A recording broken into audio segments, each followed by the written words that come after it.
hunde kaari waɗayno oɗo ni on ko ni o wawno ko ni o ɗumanno kanko wanno ɗum kanko waɗno ni woni anniyaha wa latmi alkhaddi e haɗugol kadi tappugol gaɓɓude mum bantito woyoy woyoy yimɓe ɓen no ɓe hollirta welo welo ma no ɓe hollirta sunu noon hara e nokkeli ko no serti woɓɓe ko iragol piito woɓɓe ko doggugol liɓat lince woɓɓe kamɓe lawnum ko bantitagol tappugol yeeso ngo tappa gaɓɓude ɗen seeka coñci ɗin nanga sukur ɗum wippita feetinkinno haɗegol ɗum ko shaqqil jaybi e seekugol daande donokke nden asan jayb kala ko waɗa uddita fii ka goɗɗum rewa yon noon ko ɓura gollitere jaybu ko jiifa ɓayno uddita ɗo fii ka junngo rewa kono nde daande donokke ɗo ɓayno uddita fii ka hoore nde rewa ɗum kadi ko jaybu wiyete sikko juuɗe no taƴaɗo ni koye raɓɓiɗe juuɗe hoye ɗum ɗo ko uddita ɗo ko jaybu seekugol nangani worro je ko kaari geri kon ka fatunde kaari a yaani dogoke makko ko ɗon ko gayni mo fayda nde magarare fof ko filloye yeeso heer ene a tawano fatunde kaari nde tawano ayino ko kaari watta ɗon miɗo yi ɗum hari ko yeeso amen o mene wontino kasengo ñaamo ɗon a yanoɗa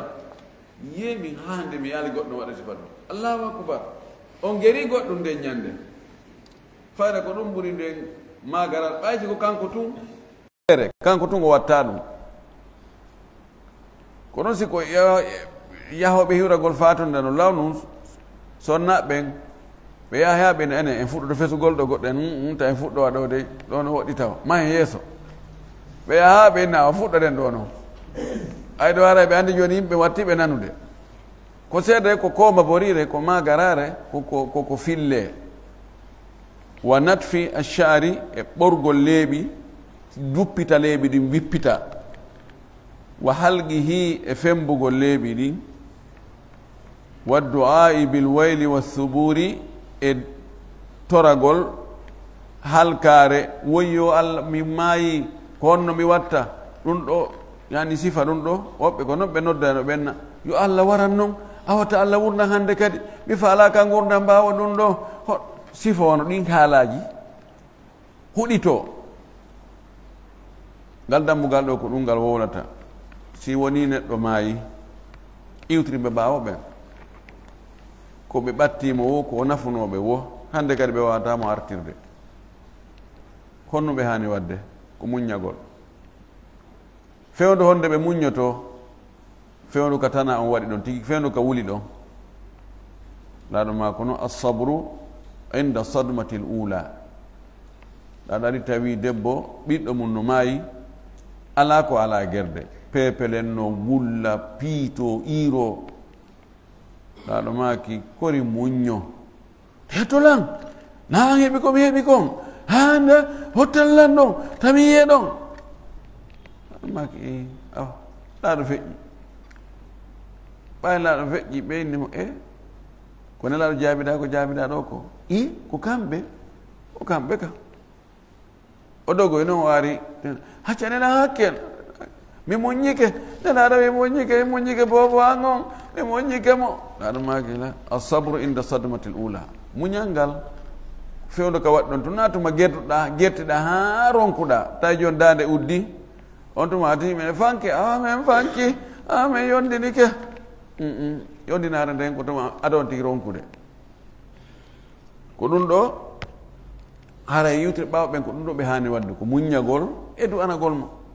kono ɓay ko ɓe neeɓi wullugol ɗon o artata si tawino joni hara si wullama wallidirama wullugol no gasa o artay inne he a wallidiri hen oɗo ono nafi o taw hara ko fowre meɗen angal wakkilare meɗen watta ha o ronka artude wakkilo ɗen kono wakkilaki wulli wulla mayɗo on maayi o artata donc ngal dambugal ɗo ko ɗum ngal sakkindoto e ngal haɗa en wonde hara nawe en wullu ko ɗum waɗi oya wi waladatka ummuka yabna adama bakiyan wannasu hawlaka yadhakuna surura fa amal li nafsika an takuna idha baka fi yawmi mawtika dahikan masrura fewno kam tigi jibinteɗo aɓan allah na goɗɗo e allah wallidiri ha allah tagimo o wi ñande on tigi jibina yimɓe ɓen takko ɗon fopp no jala no welto daari a yikkinal no morori ayi ɗum ɗo no kaani ayi no way fof no jala no welti o wi gollan hoore maɗa fi lahara ma on ñande wonoyta heɓe sere ma heɓe wulla dañande an harayɗa welti ngal dammugal ko ɗum ngal e wowlude o addi hadise aranon ɗo kanko watti wulure 657 oɗo ko omar ibn khattab radiallahu taala anhu woni ko fillima o inni wo nelaɗo meɗen sallllahu alayhi wa sallam maaki almayitu mayɗo on yuadabu himo lette fi qabrihi ka nder qabru makko bima niha alayhi sabu ko wona e wullede kon e hoore makko sabu ko fesete kon linte moƴƴereji makko ko waɗaynoɗo ni ko wattaynoɗo ni ko kanko wonno ɗum ɗo ko kanko wanno ɗum ɗo o lettete toon wa fi riwayatin no e fillaye goo ma niha alayhi fannin himo wullede andi hiɗi serti kanji ɗiɗi ɗa ko sabu ko wona e wullede kon ɗa ko fannin himo wullede ara emo lettede fannin no mo fesede ara emo lettede toon ka gabru makko muttafaqun alayhi no fotta e sellugol o hadisi ɗo karama ko ɓen ɓe itti jiɓi liɓi waɗɗo hakkude oɗo hadis e aya alqur'ana ko allah wi wala taziru wasiratun wisra ukhra wonki nangitirtaki ki lettire sabu ko wonki go waɗi ko feeñi aya on ɗon ko wonde fi yimɓe ɓe wulliga ɓaawo makko wulli e hoore makko geriga ko faala ɓayna kanko waɗi o nangitirtake hadise on ɗo holli wonde o nangitirte wayi wasi tawi hadise on e aya alqur'ana on luutodiri ko oɗa tindini kon oɗan tindini contraire muɗum karama koɓe ɓe yewti fi yuɓɓidirgol hakkude ɗum ɗon ɓay fof ko immorde ka allah ko immori ka allah kon piyodirta ɓe inni gol lettugo yuadabu no lette ka haala arabu no fira ma'anaji no fira ma'na lettegol ɓandu piyegol e tampinegol no fira ittendi ɓernde sa waɗi joni ko mettatanmi tawi mi yiiɗa waɗa ɗo ko welalam fes kono mi ala ko mi wawi hara miɗo moni ka ɓernde no ɓittinimmi ha feƴƴiɗi ɗum ɗon ko noon e lette no en wowlira noon kaari no lettude lam tawa piyama o yennama kono ko woni wadde ko no sumude ka ɓernde ma no muusuma moƴƴi ɓeyni haray ko ɗum no firire noon wonde haray toon himo ɓitti himo monani yimɓe makko ɓen watti mi hewta ɗo mi jawra dande moɗon mi ɗeɗɗa on nani ko wowlo toon ɗum ɗo ko noone woɓɓe inni ko ɗum ɗon sen wi'i ka lette haray ko ɗum ɗo woni woɓɓe inni himo lette tigi kono ko so tawi kanko yamirnoɓe yoɓe wullumo fewndo majjiyanko ɓe yamirayno ɗum ɓe inna somi maayi ɗon andi kaari no wawi wullude mayɗo ha linta moƴƴereji makko ɗin ka ɓe jogino wullayɓe spécialiste ɓe fi wullugol mayɗo wono awluɓe ɓen wawi mantirde goɗɗo wowla asko makko on wono ñama kala wawi wowlirde welɗi fiyo heɓu goɗɗum e juuɗe yimɓe ɓen woɓɓe kadi hari ko ɗon ɗaɓɓirta arsiko ko luweteɓe spécial ara awa do haray men heɓi mayɗo do haray noon meɗen faala yon ar ɗo waɗa noon men ko waɗali ha hande wola noon men on on meɗen anndi on jon acce ɗon tun ɓe ara ɓe linta ɓi kaarijo waɗayno oɗo kaari ko ɓen makko wanno hunde kaari ko kanko kadi lontinoɗon waɗi ni wattitiri ni wattitiri ni waɗni wol fof jentito skin Allahu akbar minen hari men annda ɗum jaako kanko wanno ɗum kadi si tawi o yamiri ɗum ɓe yamireno woɓɓe inna ɓeygu muɗum si tawi komin artima mayde yandi ko hollirta wonde hiɗa yiɗu noon mi ko ya addanoyan wulloɓe lan ma si ko debbo on o wasi o moodi makko si komin atti on mayde waɗanelan ɗum ɗo si tawi ko kanko waɗi ɗum o lettete ɗo haray ko golle makko haray ko Allah wi to la taziru wasiratun wisra ukhra no ɗum ɗon ko feere wonki nangitirtaki ko wonki go waɗi kono ɗo ko kanki tigi waɗi sa yamiri goɗɗo yo waɗu goɗɗum ko boni o waɗi haray ko onon fof hawtiti waɗi sa lettama ɗon haray koko hawri waɗi woɓɓe wiiri ko ɗum woni haray woni ko fanda kon o ɓeyni hay so yamirali kono himo andi yimɓe makko ɓen ko wullay ɓe mayɗo ha fesa ɓe mayɗo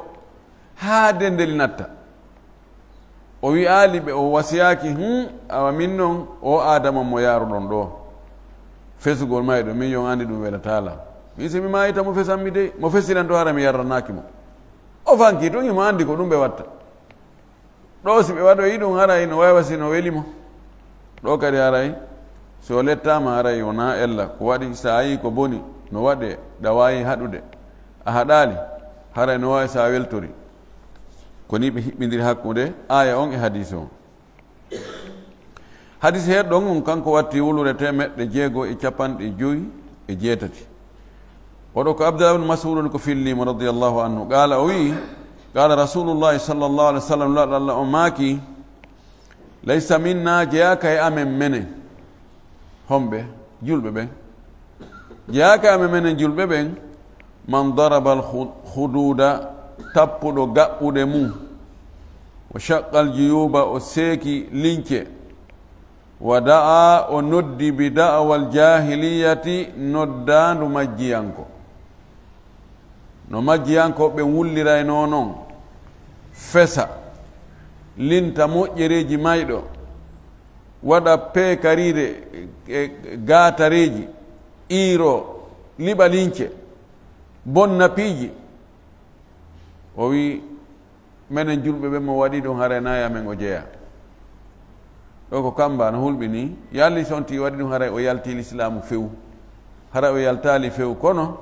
o waɗi bakkatu o waɗi ko tawata na jikku julɓe ɓen no mi heewi ka o maki ɗum laysa minna jeyaka e amen mbimana nayi jikkuji amen menen julɓe ɓen few ɗum ɗo muttafaqun alayhi no fotta e sellugol o hadise ɗo hadise heɗon kanko watti wulure e 659 wa an abi burdata itama abu burda al aslami qala o wi'i waja'a abu musa al ash'ariyu abu musa al ash'ari o musanoma sa'i go koɓe waja ko musendi alamu e waja fof ko gotum o musa o nawni fa ghushiya alayhi o faɗɗa wa ra'suhu fi hijri imra'atin min ahlihi tawi mo aggi hoore makko nden e buse sonnajo jeyaɗo e ɓeygure makko nden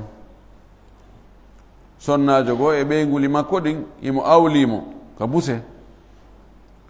fa aqbalat tasihu bi rannatin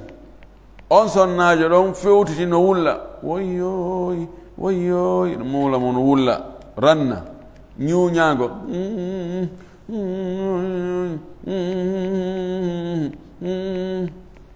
ranna imo ñuuña imo wulla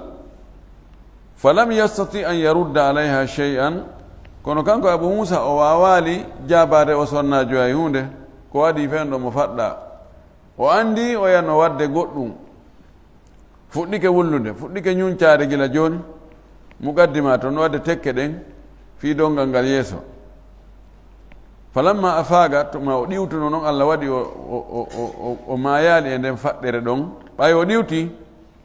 qala o wi ana bari'um mimman bari'a minhu rasulullahi sallllahu alayhi wa sallam, min miɗo dandi, miɗo woɗɗiti, miɗo serti fes hayki ka jungo haaɗi mo nelaɗo dandino, mo nelaɗo woɗɗitino hayki bugi. hombo woni on? o wi bari'a min alsaliqati walhaligati walshaqati. o wi nelaɗo dandinoke saligati olotoɗo, ko wullugol hito ngon fof, woy woyoy woyoy, woni salaqa ko ewnagol o saliga. nelanno dandi on ɗon sonnajo wi min en alda few few few few few. wal haaligati e fembotoɗo, ɓeytiki on ka on ndi waɗowo gatare ko waɗugol ko waɗaka ha hande. sonnajo fembagol ɗen andi ɗum ɗon harayno ɓolɗi moƴƴi. woɓɓe si heɓi tana taw koyo fembo itta sukun ɗum, hehe jay kadi hay sukunu makko to fof o ɓorno ɗum. wa shaqati e debbo seekowo conki, o seekuba o liɓuba.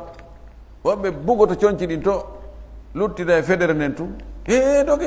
walle ɓe yirike ɓe memminike, on andi ɓe andi ɓe na samakalaɓe, walle pekarere jiidira ɗuuɗi, pekarere hara ko fus. jogino woɓɓe ko iroɗanoɓe, ɓe irotoɗoɓe waalo ha ɓe anda yimɓe ari on tumade ɓe hawtoyo kadi kadi ɓe memminiki kadi woni e joga ko gidi seeɗa kadi ɓe waalo ɓe ɗano. kono ɓe iroɗano tuma irotoɓe tigiti ɓe hewtoɓe fof ɓe doga ɓe naata e suudu. laɗo o wi kanko Abu Musa al Ash'ari, o wi nelaɗo no dandino ɓeɗo sonnaɓe jogiɓe ɗi jikkuji ɗo, olotoɗo ewno hito mum ngon fof fiwul fesugol faatiɗo, ma fembowo hoore muɗum, ma ɓora leeɓi muɗum sabu ɗum, ma seekowo conci. ɗon ɗo ko sonna ɓen wowla. siko gorko noon waɗi ko gootu, ko tuggiraɗo e sonna ɓen ko tawde ko kamɓe ɓuri ko kamɓe ɓuri jikkinorde ɗum. alhukmu lil ghalibi, ko ɓuro wadde hunde wo hunden askintinte e mum. waɗoɓe seeɗa ɓen ɗon fayda ɓe wolta kono hara ɓe naatori ɗon. muttafaqun alayhi hadis no fotta sellugol muɗum. assaligatu o wi ɗo ko wiyete saliga ay allati tarfa sawtaha binniyahati wa nadbi, ko on debbo towno hito muɗum sabu wullugol, wa nadbi e wowlugol moƴƴereji ɗi. nadaba ko lintugol moƴƴereji ko mayɗo on waɗayno kon. wal haaligatu allati tahligu ra'saha inda al musibati, ko debbo fembowo sukundu mundu sukundu hoore munde sanga heɓi musiba. wa shaqatu allati tashuqqu thawbaha, ko seekowo conci muɗum. hadis heɗɗo o kanko watti wulure 650. wa an al-Mughira ibn Shu'bah radiyallahu anhu, itama al-Mughira ibn Shu'bah qala wi sami'tu rasulallahi sallallahu alayhi wa sallam yaqul, o wi mi nanine laaɗo Allah on no maka, man niha alayhi, mo wullama e hoore muɗum, fa innahu yu'adhabu, on ɗon o lettete bima niha alayhi, sabu ko o wullira kon yawmal qiyamati, ñalorma dargal. ɗo wona ɗiɗo ga ko wi ko ka gabru, oɗo hadis ko wi ko ñande dargal. fo e muɗum ko wiɗen kon ko immara kanko yamiri yo wulle, maahi mo anduno wullete, o wi ali o haɗali. tabangol wullugol wonagol e wowlede ɗo ko townugol hito ngon, amma lisugol gonɗi ɗi yalta lisa.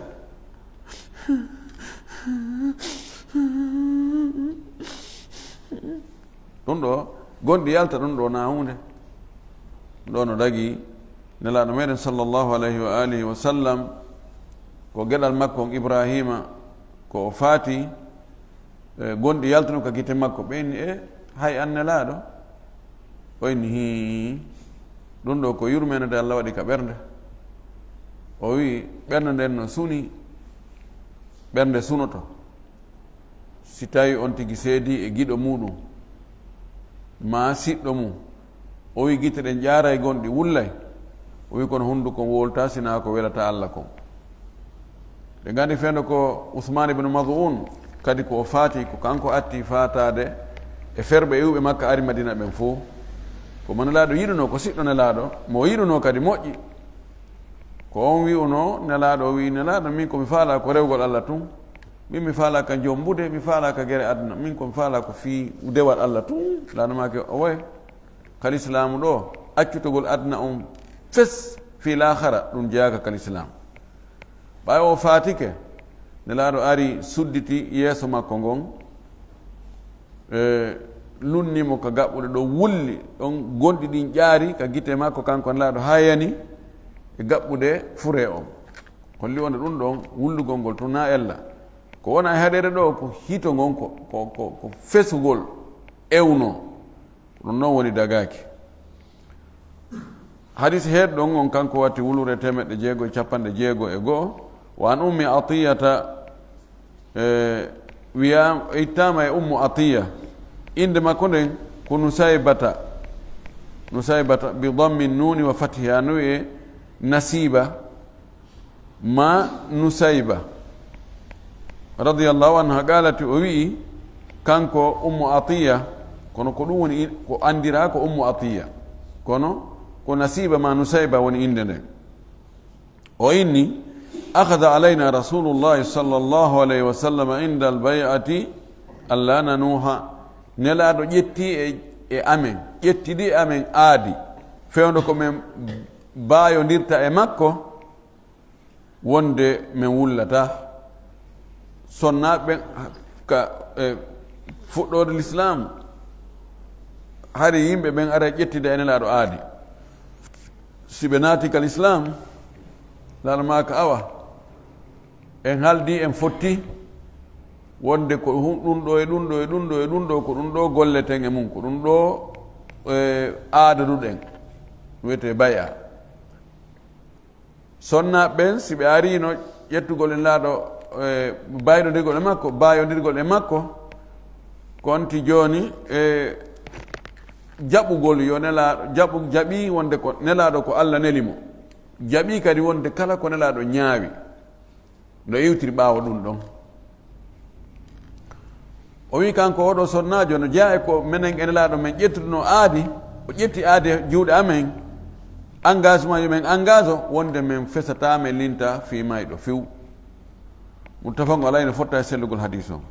hadis heɗon kanko watti wulure 652 wa ani Nu'man ibn Bashirin radiyallahu anhu ittama en Nu'man ibn Bashir oɗo min sigari sahaba ko e sahabaɓe fanɗuno ɓenni sukaɓe sahaba ɓen qala o wi ughmiya ala Abdullah ibn Rawaha Abdullah ibn Rawaha o faɗɗanoma ñande goo fewndo ko o faati ko nawnare ko nawnare mbaru ba o faɗɗama fa ja'alat ukhtuhu bandirawo makko on fuɗɗi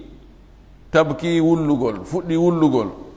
watagol o wi'a e nder ko wullata kon wa jabala wa kada to addidu alayhi ka arabu wigol woyyoyi nene mo nene angon ko wa enen wiyen woyyoyi kamɓe ni wa bandirawo makko on kanko Abdullah ibn Rawaha woni go woyi fello ngon woyi waɗaynoɗo hunde kaari on woyi nene goto an on woyi mo linta waɗaynoɗo ɗum ɗo waɗnanla ɗum ɗo waɗaynoɗo ɗum ɗo on defandaynoɗo men on dépensaynoɗo men on waɗaynoɗo ɗum ɗo to addidu fagala hina a faaga o wi kanko Abdullah ibn Rawaha ɓaawo ɗiwti Allah waɗi o ɗiwti o wi ma qulti shay'an illa qila li anta kadhalik o wi he bandirawa nene goto an a wowlal ɗo goɗɗum e ko wonɗami e mantude ɗo waccanmi a wowlali konngol sina mi wi'ane enen kono wonirɗa manam no wasi ko malaikajo naari no landom so wayni o i fello ngon ene ko a fello o mo waɗanano ɓe hunde kaari ene ko goonga ko ɗum waɗaynoɗa uy kala ko wowluɗa ɗo mi landete to est ce que ko noon ko goonga ko noon mi wawno andi ɗon si on tigi wowli tawi nanon o wawno hara eno hulɓini rawahul boukhari hadis heɗon kanko watti wulude 653 وعن ابن عمر اتام عبد الله بن عمر رضي الله عنه قال اوي اشتكى سعد بن عبادة رضي الله عنه شكوى سعد بن عبادة ولتنوك نونار اشتكى كنون كهيب انا ولتيك كفاندا دو نايا ولتو كا بوليس ما كا جاندارميري ما كا تربينال كو ناون غو دارا مسلا دارا هورا no موسى تنسيون انو جاوي شكوى فأتاه رسول الله صلى الله عليه وسلم يعوده مع عبد الرحمن بن عوف وسعد بن أبي وقاص وعبد الله بن مسعود نلادو أري دار غولمو تاينو وندي بيدو صحابة بمنتاتو عبد الرحمن بن عوف سعد بن أبي وقاص عبد الله بن مسعود عندي عبد الرحمن بن عوف سعد بن أبي وقاص بيدو كو ويلتنرابي ناتو الجنة هنا ووري فلما دخل عليه ساغن لا ناتنو ka سعد بن عبادة وندم وجده في غشة أتاه مفضى تودي مفضر فقال نلا دماكي أقضى وتمي هوبي قالوا بإني لا أو يا رسول الله تمالي فبكى رسول الله صلى الله عليه وسلم لا ولي فلما راى القوم بكاء النبي صلى الله عليه وسلم بكوا بايم بيي كون لا وليكم يمن كدي ولي فو ولي صوتي سورو قال لا ماكي الا تسمعون ان وننالي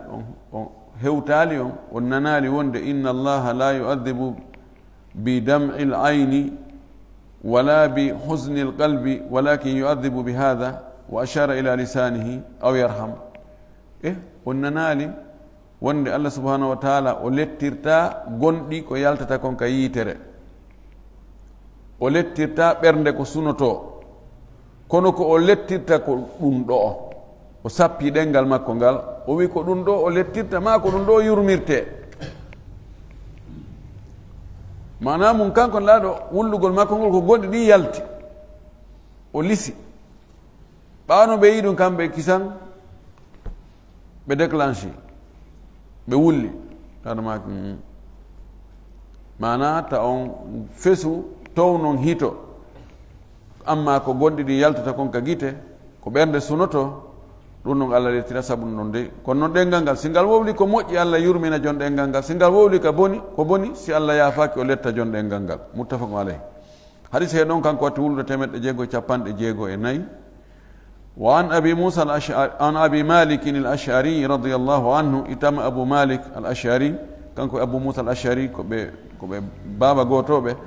قال رسول الله صلى الله عليه وسلم لا الله أماكي النائحة إذا لم تتوب دبو ولو لنت مؤي مايدو سيو توبالي قبل موتها كو أدي مايد مكو تقام وإن تنويت يوم القيامة نيالور مدرنغل وعليها توهم برني سربال تشونكي يوتيدي من قطران إمورد سربال توبة من قطران إمورد غودرون ما كولتاج ودرء ووت درء كو دولو كجيتو دوغانا بها هيوتو إلي من جرب إمورد ناوناري بوجي nawnare jarab nawnare ngañare oɗo debbo ay ɓe inni aljazau min jinsil amal kono golle way won joddi wata debbo wullowo naiha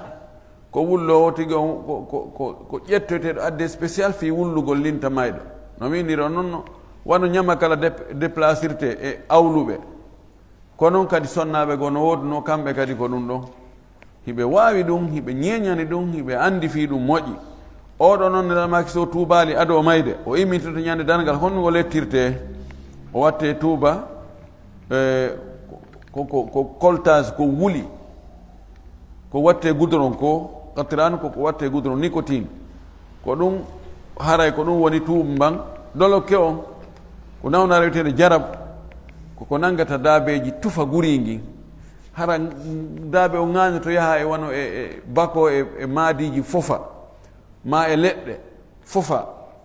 numan to ñaama e ko microbe ñaama e ha yani guringi tufa guringi ha hewtoya tewo ngu tawa ko doloke ɗum ko ɗum mana ɓandu makko ɗum fof hara ko noon duway hadis on ko imam muslim on ko fillimo hadis heɗon kanko watti wulure 665 wa an usayid ibnu abi usayidin attabi'i oɗo usayid ibnu abi usayid koye tabiyankoɓe ngo jeeya an imraati min al mubayiati o yitte e sonnajo jeyaɗo e sahabiyat e bayodirnoɓe e nelaɗo sallah sallam qalate on sonnajo wi kana fima akhada alayna rasulullahi sallllahu alayhi wa sallam no jeyano ko nelaɗo ƴettuɗo amen aadi fil ma'rufi e moƴƴere alladi nden ukhida alayna ƴettande e hoore amen aadi e hoore amen alla na'asiyahu fihi tamen yeddumo e nden moƴƴere ɗon no jeya e moƴƴere bayihunna bil ma'rufi allah wi bayodir e maɓɓe kamɓe sonnaɓen e hoore moƴƴere honɗum woni nden moƴƴere o wi ko nden moƴƴere woni nde min hanamo yeddude e mum no jeeno e nden moƴƴere ɗon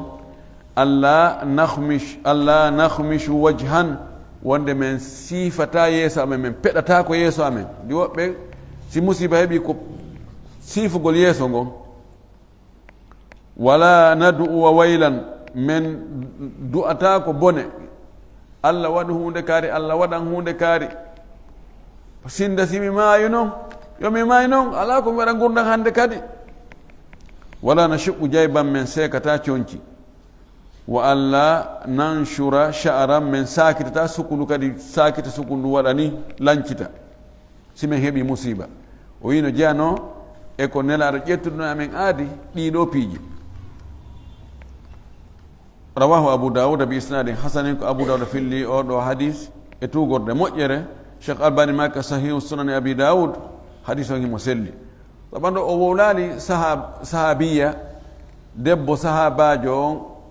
wo e mo o ƴetti e juuɗe mum ko gooto tun o wi e tawanoɓe bayodirgol ene laaɗo ɓen kono enen ahlu sunna wal jamaa fiye gandali sahabajo on ko kaarijo ɗum lorrata en enen hatta ƴetten konngol ngol ko waɗi kamɓe ɓe fop kame en koɓe nunɗuɓe koɓe fewɓe koɓe hoolaɓe koɓe holniɓe hadis heɗon kanko watti wulure e 656 wa an abi musa al ash'ari radiyallahu anhu itama abu musa al ash'ari allah weltanamo anna rasulallahi sallallahu alaihi wasallam gal nelaɗo maaki ma min mayyitin ala o e mayɗo yamutu himo maaya fa yaqumu baakihi immo daro wullayɓe mo ɓen fa yaqulu on ɗon wullo wiya wa jabala wa sayyida woy fello ngon woy koho on woy hoorejo on woy mawɗo gorol on woy mawɗo ɓurɗo jogade fof gandal on woy lanɗo on aw nahwi dalika ma ko nandi e mum illa wukkila bihi malakani si wona o halfine malaikaɓe ɗiɗo malaikaɓe ɗiɗo immine ka makko yalhazanihi ɓe duñamo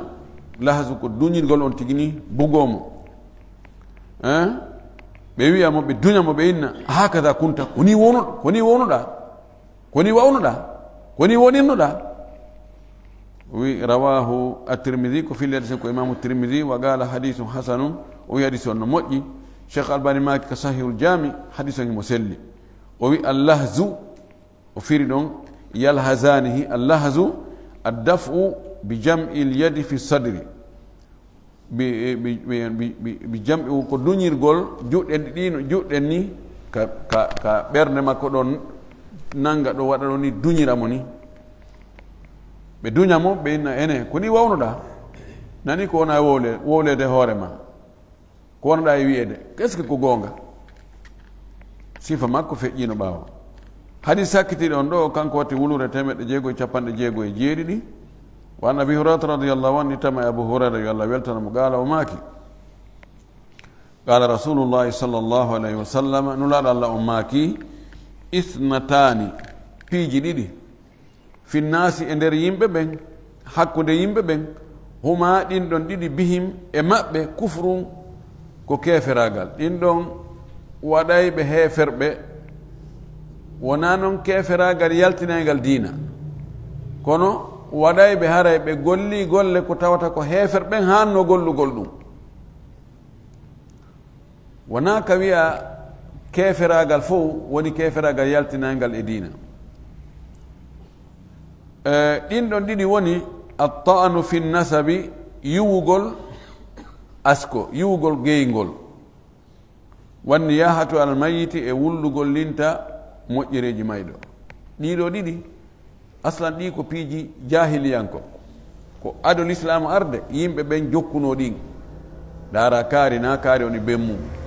dara kaari wona e ngol gorol o bakki ɗon tun kono na e ngol gorol ɗon ngo jeeyagoy o bakki tun yette bari ɓe wuri on na yette barijo few woni tanu fi nasab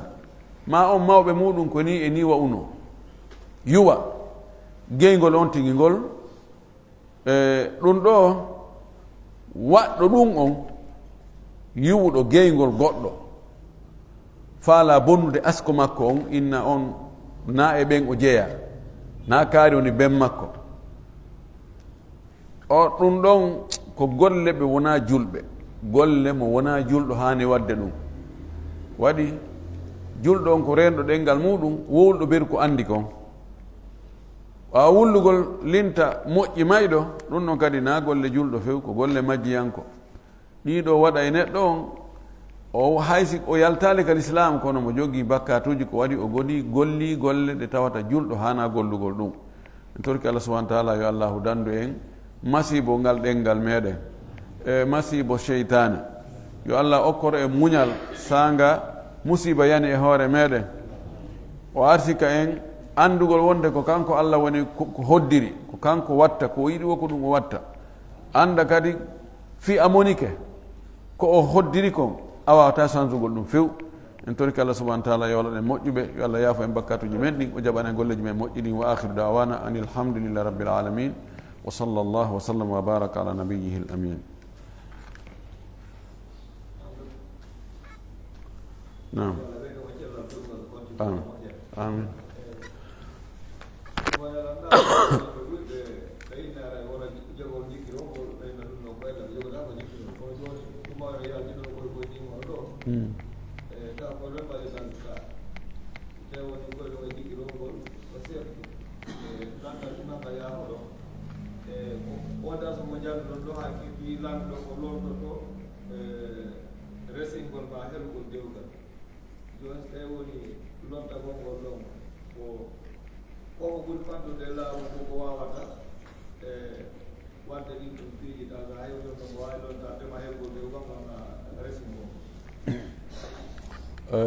anani oɗo landi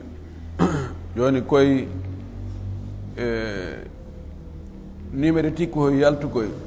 aɗa ñoƴƴa e numéro o yalta 1 2 3 4 5 6 ɓe ara no fali koye ni ka kolliga no janta subhanallah subhanallah subhanallah subhanallah subhanallah e buy e askintiniɓe sunna no jogui koye jantagol inde allah wonde hara on tigui welsindaki si tawi a accitiri ni tun on tigui fankay tun joni koyɗon e jikkiriwol ngol waɗugol ni gollitira jikkiriwol ngol poddo subhanallah subhanallah subhanallah subhanallah no seedi seeda seedi wo hunde wotere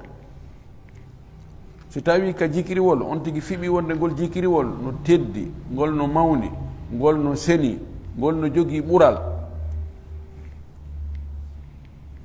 jantagol inde allah e maggol no ɓuri jantagol inde allah hara koka kolli non haray ko hunde wonde go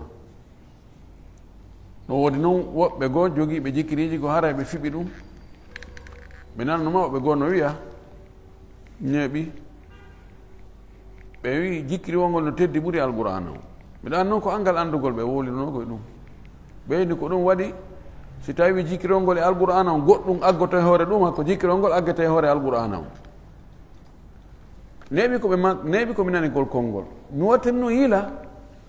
mi tawi e woɓɓe goo fuuta no fewno komi wonno toon ɓe ƴetta jikkirolngol ɓe agga ka alqur'ana kono mi yiyali hay gooto no wallini jikkirolngol ƴetti alqur'ana aggi hoore ɗon he andi finde faljerere woni ɗon fiɓugol ɗum noon ko ella ngol jikkirol ko yimɓe moƴƴinigol alqur'ana ko daalol allah wona ko taga konngol allah no woodi ko eɓɓinirte ala ko eɓɓinirte kono ko pellet ɓe anda fus ɓe anda noon gasa allah nangita amma ko namu addibin hata nabasa rasula siko ɗon haray kono sina ɗum ko gootum jikkiri wongol e koye ɗon ko gootum ko teddungal mo no waɗi wokkoye goo ko ya pooɗ koye waɗi guƴoy ko ya poɗa guƴoy kon woɓɓe ko poɗugol koye guƴoy ɗon hara markoto ga on tindaroya tawa heeɓi ha sabakari woɓɓe ko bouton hoye ñoƴƴete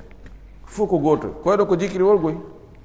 awa teddungal wonɓe sabotude jikkiriji no jogii koye ko gootum an jogiiɗo jikkiri olngol e jogiiɗo kunɗon ko gootum si tawi jogiiɗo jikkiri olngol fiɓaali ko wiɗen ɗa wa alayhi haɗa ko ɓuri moƴƴude ko waɗugol ka kolli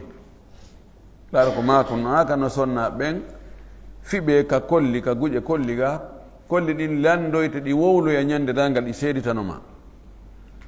ɗon aray sa jokke kun ɗo wota sabutu mo jikkiri olde jikkiri olngol wo koyɗon wo si tawi ko waɗira ko limugol ko wi'a yo lime kon ɓay adkar ji ɗi no woodi wiyaɗi yo lime ko ha sabakari baqiyatu salihat no lima no wiya ko ya limu no mari adadu adkaru saba wal masa no mari adadu siko beru limugol ɗin ɗon a waɗi tun beru limirkum fiwota yejjuto kadagagol no dagi ko ɓuri moƴƴude ko juuɗe kono na ya waɗan hoorema adadu wi'a ko ɗum limana hoorema inna ko be ɗum ɗo a heɓay laabi 600 ma 500 ma wulure ma 350 la limu happugol ngol ɗum ɗon koye juuɗe allah subhanahu wa taala e nelaɗo on woni landa ɗimmal ngal de ko ɗum yejjiti